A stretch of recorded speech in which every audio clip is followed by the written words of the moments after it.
Entre os meses de janeiro e fevereiro, o Museu Afro-Brasil inaugurou uma série de exposições que estão inseridas no contexto do centenário da Semana de Arte Moderna de 1922, dialogando com a figura de Mário de Andrade e a cidade de São Paulo.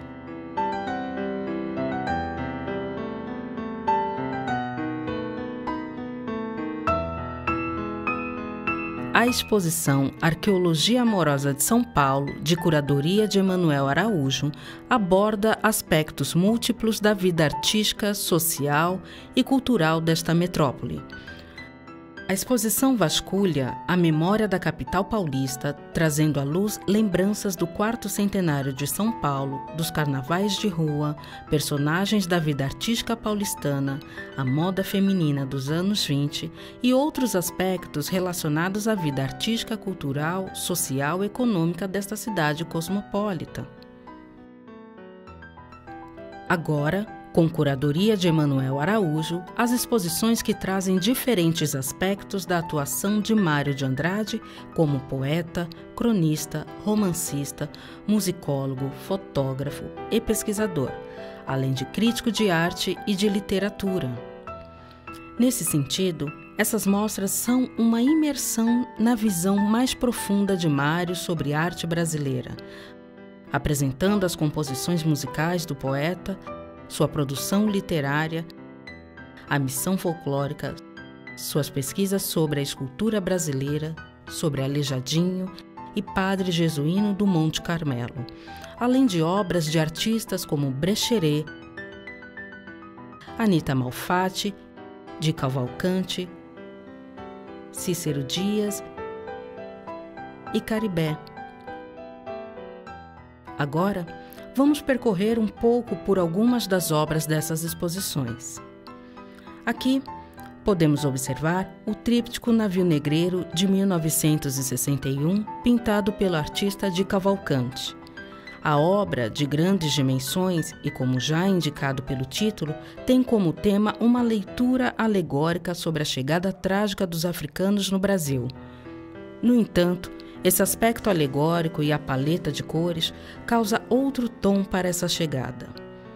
Outro aspecto interessante é que esse trabalho revela um Di Cavalcanti muito mais colorista e monumental, algo pouco conhecido na obra desse artista. Outro destaque é uma das raras pinturas a óleo de autoria do artista pernambucano Cícero Dias. Conhecido por seus desenhos e aquarelas, as pinturas aqui apresentadas exibem um pouco do universo presente na obra do artista que, aproximando-se do surrealismo, explora as relações entre as tradições pernambucanas, o mundo rural, seus mitos e histórias. Sem deixar passar a icônica pintura Religião Brasileira I, de Tarsila do Amaral, na fase em que a imortalizou como um dos grandes nomes da arte modernista no Brasil. Nessa pintura, reconhecemos a assinatura estética da artista, em suas formas simplificadas da representação figurativa, a paleta de cores entre verdes, azuis, amarelos e vermelhos, numa composição vibrante.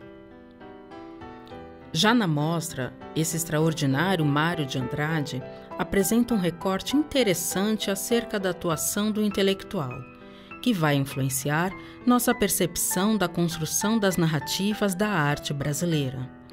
Nessa exposição, podemos apreciar as obras de mestres e artífices do período colonial, as ditas produções de arte popular, exemplos de como Andrade costurava um caminho possível de entender nossa história da arte.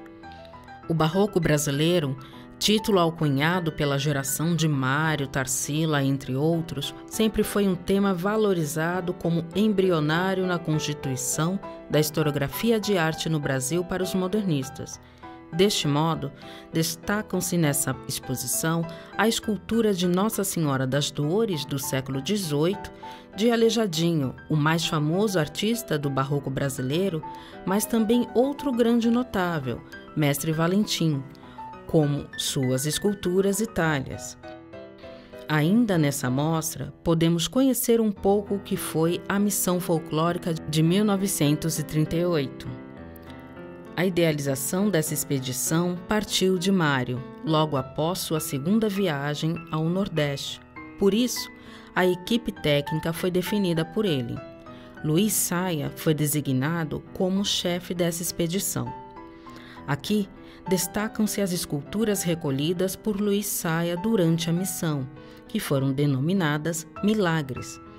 Mais tarde, Saia publicou uma pesquisa sobre esses objetos, defendendo uma ideia de genealogia da escultura popular brasileira, tendo como um fator dessa genealogia o elemento negro africano. A exposição Artistas da Academia faz um contraponto com os modernistas. Nela, podemos apreciar e refletir sobre as produções artísticas desenvolvidas no Rio de Janeiro em períodos próximos à primeira geração de modernistas de São Paulo. Os artistas apresentados, todos advindos da Escola de Belas Artes, antiga Academia Imperial de Belas Artes, foram denominados pelos modernistas como passadistas, por representarem o passado das artes, ou seja, a academia e seus conceitos europeus. No entanto, é interessante ressaltar que muitos dos artistas dessa mostra circularam nas mesmas escolas e ateliês europeus que alguns modernistas paulistas, porém, apresentam perspectivas diferentes de suas produções artísticas, como os irmãos Timóteo, Firmino Monteiro, a Ideia Santiago, Georgina de Albuquerque, Hélio Selinger, entre outros.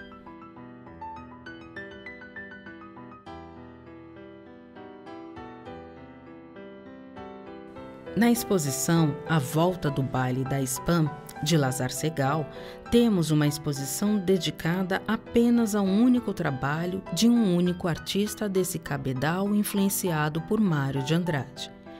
Nela, o tema central é a cenografia para os bailes de carnaval da Sociedade Pró-Arte Moderna, desenvolvida durante a década de 1930.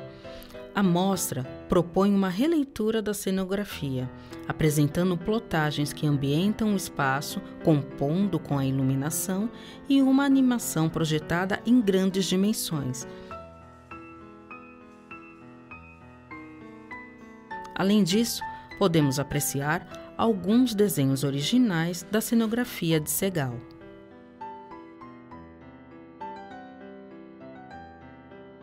Outra exposição que faz uma relação com a figura de Mário de Andrade é Padre Jesuíno aos olhos de Mário de Andrade.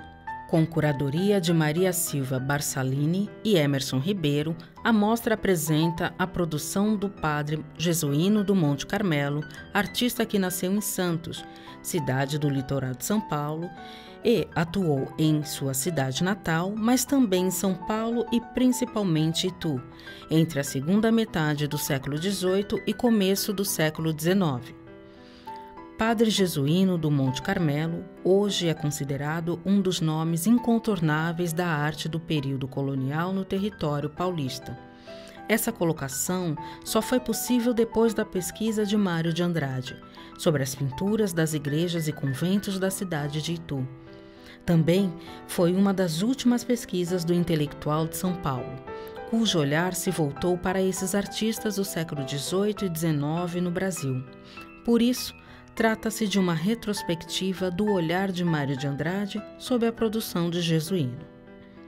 O que evidencia a intenção de Mário em resgatar indícios para entender a produção de Jesuíno está no percurso que apresentamos anteriormente, em sua ânsia de entender a constituição de brasilidade, em seu caráter estético e poético, mas também histórico, para se fazer entender no futuro os meandros das nossas identidades.